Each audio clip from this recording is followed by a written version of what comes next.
Okay, let's just go over the kit here. We'll just unpack it and talk about it a little bit. I choose my gear to match the mission. So there's no like fixed list of gear I'm always gonna take. There may even be some essentials that I leave behind, just because I know I'm close to home base, or I'm not going to need the essentials. So this particular mission was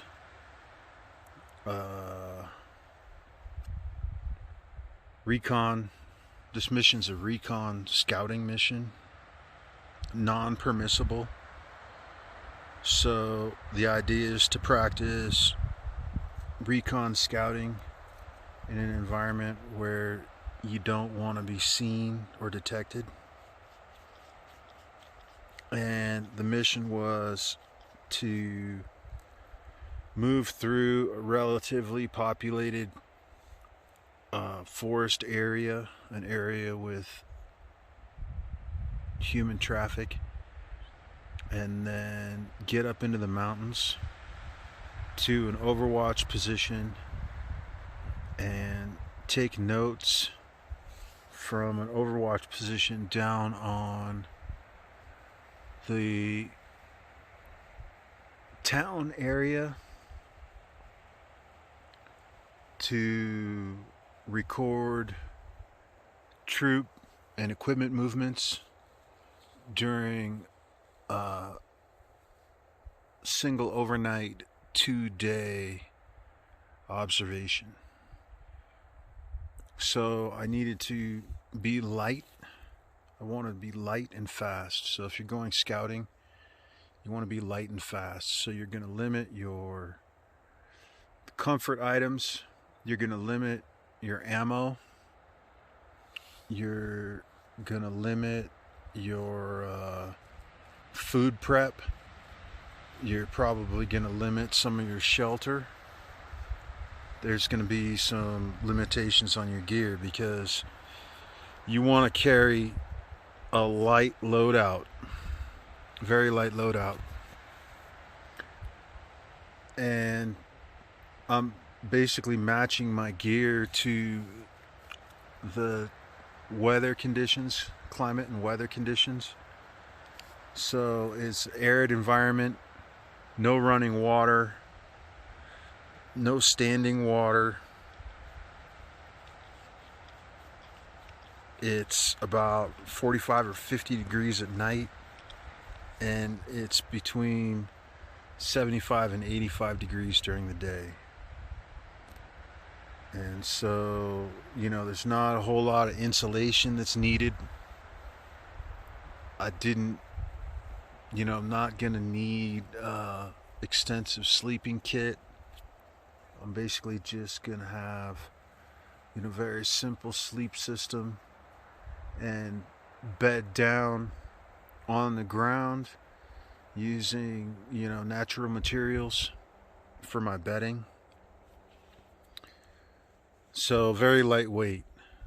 And another thing to consider is I need to get where I'm going relatively fast, and I need to be able to move quickly if I'm detected, and I want to be quiet, so I don't want to be carrying a lot of weight that's going to be cumbersome. And yeah, you kind of get the idea. So because it's relatively warm during the day, I'm wearing a butt pack system. It's a tactical Taylor harness, and basically a battle belt with pistol, bottle carrier, central pack, another bottle carrier, and a knife and some extra ammo. And so what we'll do is we'll just unpack this and show you what's going on here. So the belt, which you can't really see right now, is Eberly stock. It's basically the belt from one of my Eberly stock backpacks, and it works great. It doubles as a waist belt or a battle belt for suspenders. It's really nice that way. You can just remove it from the pack.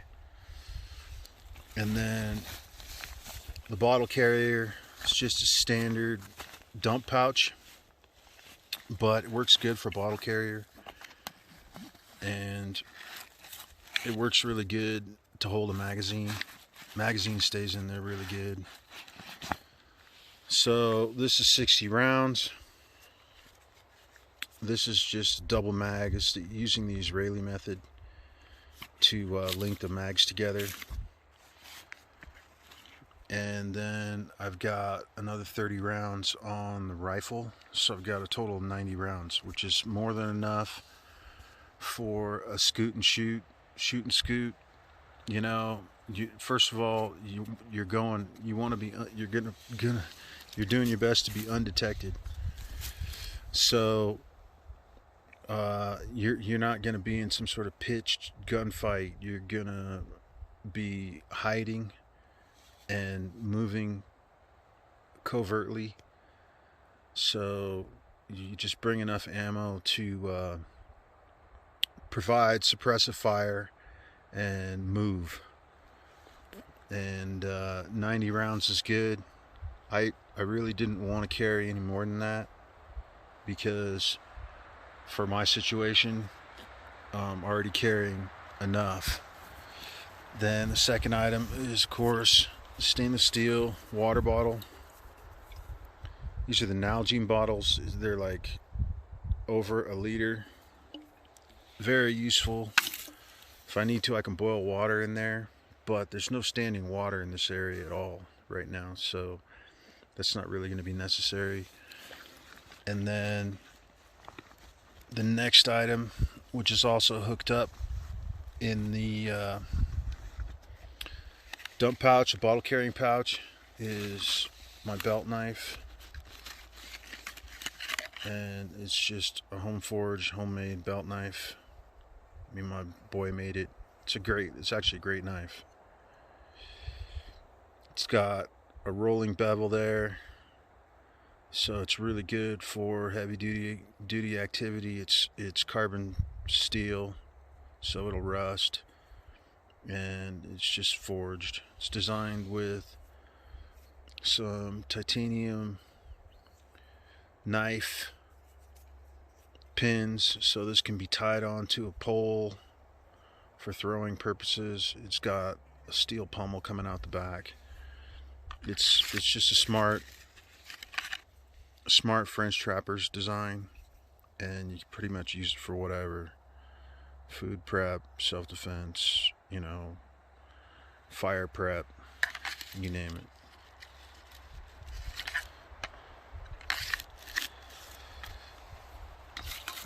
And in the bottom of the bottle pouch is one of my spare wool socks. So I just keep that underneath my canteen. Alright, and then here at the top I've got merino wool thermal lowers and merino wool thermal upper. And then also wrapped up in there is USMC bivy sack, which is my primary windbreak during when I sleep. Basically, I just wear this, wear my wool under my clothes, get into this, wrap up in my shelter, additional shelter if I need to. In the back here, I have a sil poly sheet, camouflage sil poly sheet. It's like queen size, so it's really good size to use as a rain fly. It's pretty much why I have it. I can put it underneath me, I can wrap it around me, put it over me. It will also double or triple as a poncho or a cloak.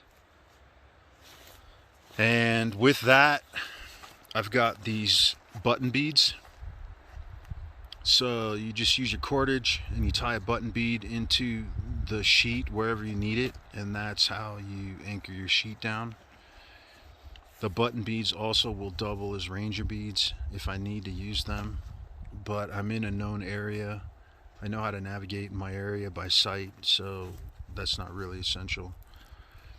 And then I've got like a whole bunch of 1-inch Gorilla Tape, just because it's golden rule. Carry your Gorilla Tape. It's good for fire starting, it's good for fixing stuff, it's excellent for first aid. This and a bandana will do a lot of first aid. Then, because I'm carrying weapons, I got a full trauma kit here, and I've got an additional North American Rescue cat tourniquet on my rifle. The tourniquet is still in its original packaging with its instructions, just in case for some reason the person who's using it doesn't know how to use it. The packaging keeps everything together, keeps it clean, keeps it from getting snagged on stuff, and then it comes with an instructions on how to use it. Some people like it set up for quick deploy. I don't really have it like that right now. It's just, you know, an option. And then in the outer pouch here, I've got charging cable and a set of headlamp batteries. So the headlamp is pretty essential, so I've got a couple sets of batteries for that. Down here I've got just some plain leather gloves which have been thoroughly used, carabiner. I've got a piece of leather from an old belt for stropping, knife sharpening. Up here I've got my sharpening stone, and then over here on this side I've got the second mag for my pistol, right? So the pistol has got 2 sets of 17 rounds, which is over 30 rounds, which is good enough for what I'm doing. Second water bottle with water, and the other wool sock. So you always want to be able to change out your socks. It's very important. In the secondary front pouch here, got a number of things. You've got my favorite headlamp, which is red light first, white light second. Okay, we've got our complete cordage kit, right? Could be a more low profile color, but that's what I got for now. That's what I've been using, and that's it for that pouch.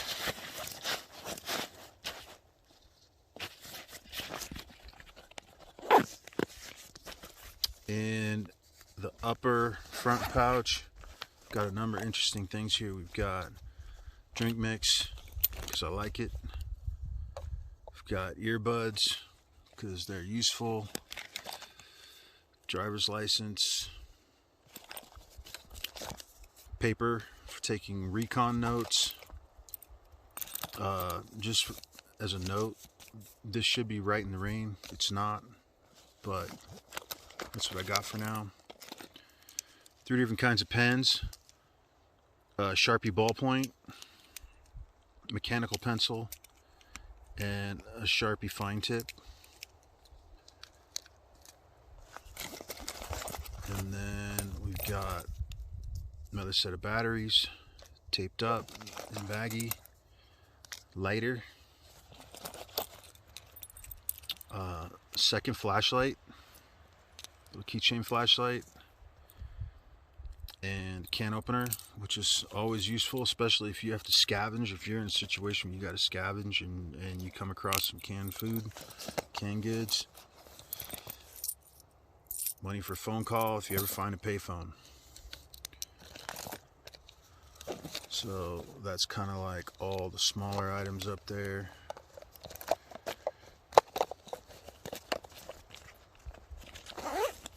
And then in the main pouch, we have cleaning wipes, which are like probably one of the most important things you can have with you. This is just a partial pouch. There's probably like 20 wipes, 15, 20 wipes in there. Okay, you gotta, it's really helpful for any kind of sanitation to have these. If you don't have these and you happen to get, stuck out there for longer than a day or two, you're gonna start to get problems. You're gonna start to get big problems. You can use this to clean your hands, clean your feet, clean your crotch, clean your face. You can use these to clean your cooking. They work really good to wipe down firearms parts if you got to clean your firearm. Then this is a neck gaiter, which can also double as a bandana or filtration cloth, and that's pretty useful. And then we've got high calorie trail mix,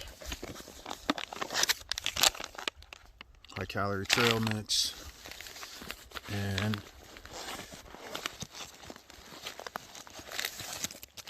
summer sausage.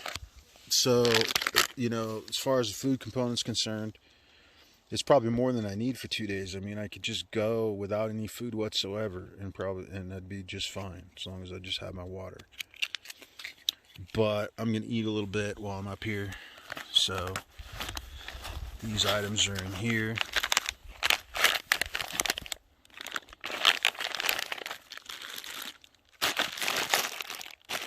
And let's see what else. We've got the pistol with the mag in a holster on the belt. And then we've got our Anchor battery backup, vape, boonie hat, poncho. So I've got two cover options.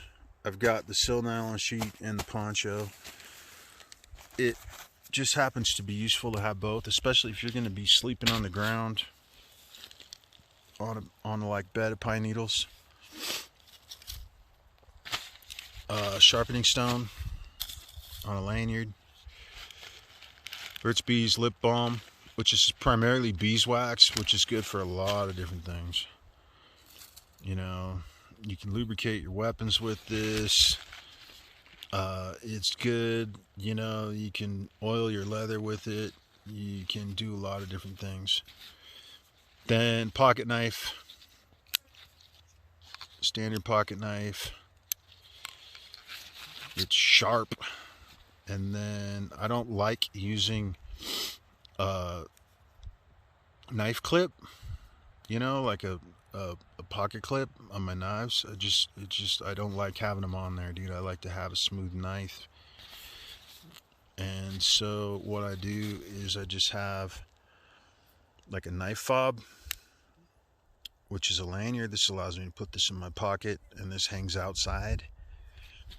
And it's just a mini Bic lighter that's been whipped onto the knife. And then a third lighter. So I don't have like what you would consider to be, different options for fire starting. I just have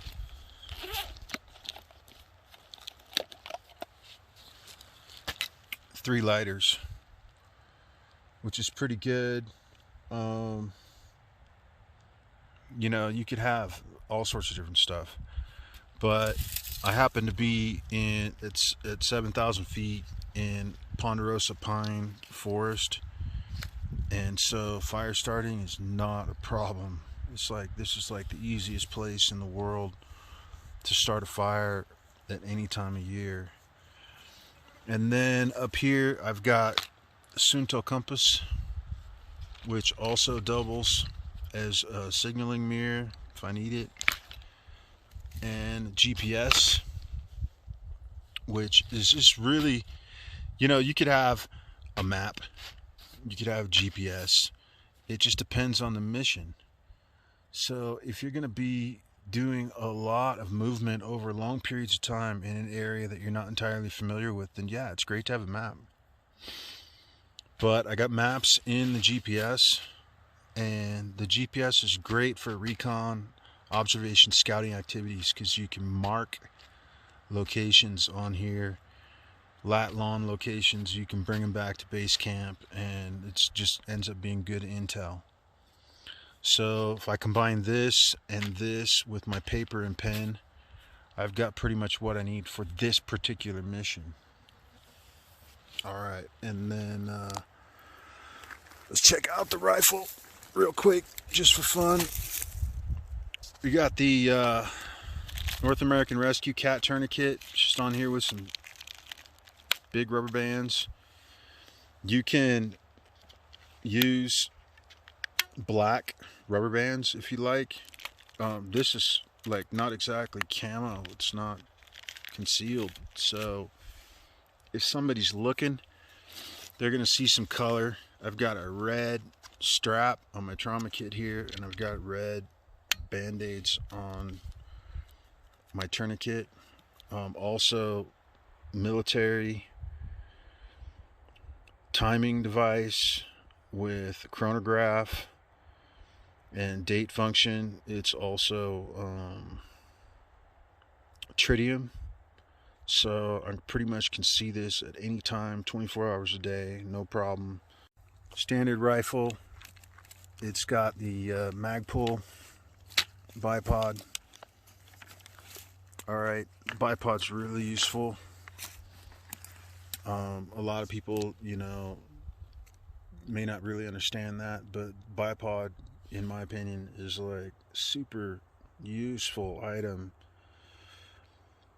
especially if you really have a desire to hit your mark. Gives you lots of stability. This is a Nikon Buckmaster scope. It's just an affordable, very durable, useful scope with ballistic drop compensation reticle. It's 3-9. So the scope doubles as my observation optic. So I'm not carrying a second set of binoculars or anything. I just have my scope for my observation optic, which really works quite well. This is zeroed for 100 yards, and it's 5.56. Carrying 5.56 with me, Winchester white box, as a matter of fact. So I make it a habit to just shoot one kind of ammo. I've done a lot of reloading and shot a lot of different kinds of ammo, but right now I'm just sticking with one kind of ammo because you get used to it and it works. It's just 55 grain, and could be better, could be worse, but the precision with Winchester white box at 100 yards is between 1 and 3 inches, depending on the day and how I feel. So certainly good enough for shooting out to 300 yards. It's the Daniel Defense DDM 4V7 with Palmetto State Armory lower. So just bought the upper because primarily I was interested in the barrel and the bolt carrier group. So it's a DD upper and a PSA lower. I like PSA. The lower and the upper match really well here, so that works good. Magpul pistol profile grip. Magpul magazine. And this is the MFT stock, buttstock, which is just lightweight, very useful. I like it a lot. Got the sling on here, quick release, Magpul sling, quick release. And then over here, BCM sling swivel stud connection, and then up here is a standard Daniel Defense connection if I want to go long with it. And then this is just a typical Magpul bipod. So also a 2 AA light.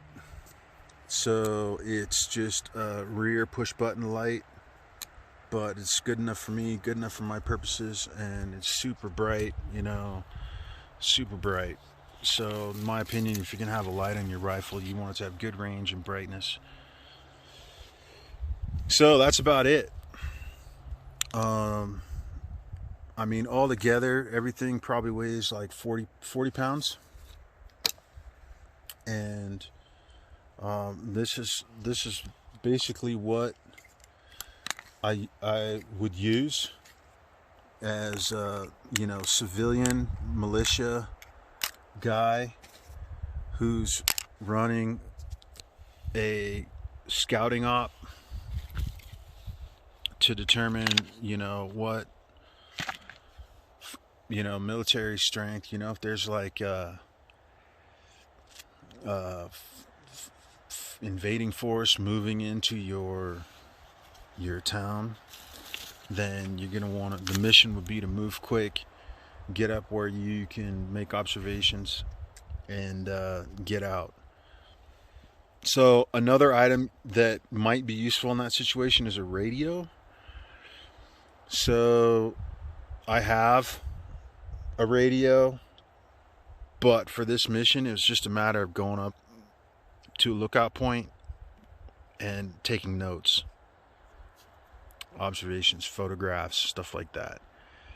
So one of the reasons is that radio is not really covert. You know, if you're running a standard like handheld ham radio, any sophisticated military force is going to be able to track that and hear that. So I didn't bring my radio with me. And of course I have my cell phone. But this is just this. What this is get your gear together, make a mission plan, go execute the mission, and learn from it. Okay, a lot of people, they have all this gear, but they don't have skills and physical fitness to go with it. So what I do, the way I do it, is I work a labor job. My job is like hard labor, and it keeps me physically fit. And I have the gear, and on the weekends, you know, for my personal enjoyment, I go out and practice missions. And so, you know, there's a certain subset of the community that might think that, oh, you know, this guy's trying to act like a Rambo or whatever, but and his going out and practicing with his gear is just silliness. Leave it up to the real military dudes to do that. Well, no, that's wrong. Especially with the conditions that we see in this world today, where, you know, countries are getting invaded and invading forces are rolling into towns and blowing up towns and stuff like that. You know, the United States is fundamentally a free country because the citizenry is the armed defense. So if a person chooses to be prepared and practice, then they're, you know, and to put all the equipment together and to be physically fit and to go out on the weekends like this weekend's 4th of July weekend, and practice skills for the defense of their community, well, that person shouldn't be, laughed at for doing that, because it's very real. It's very real to, it's a real need.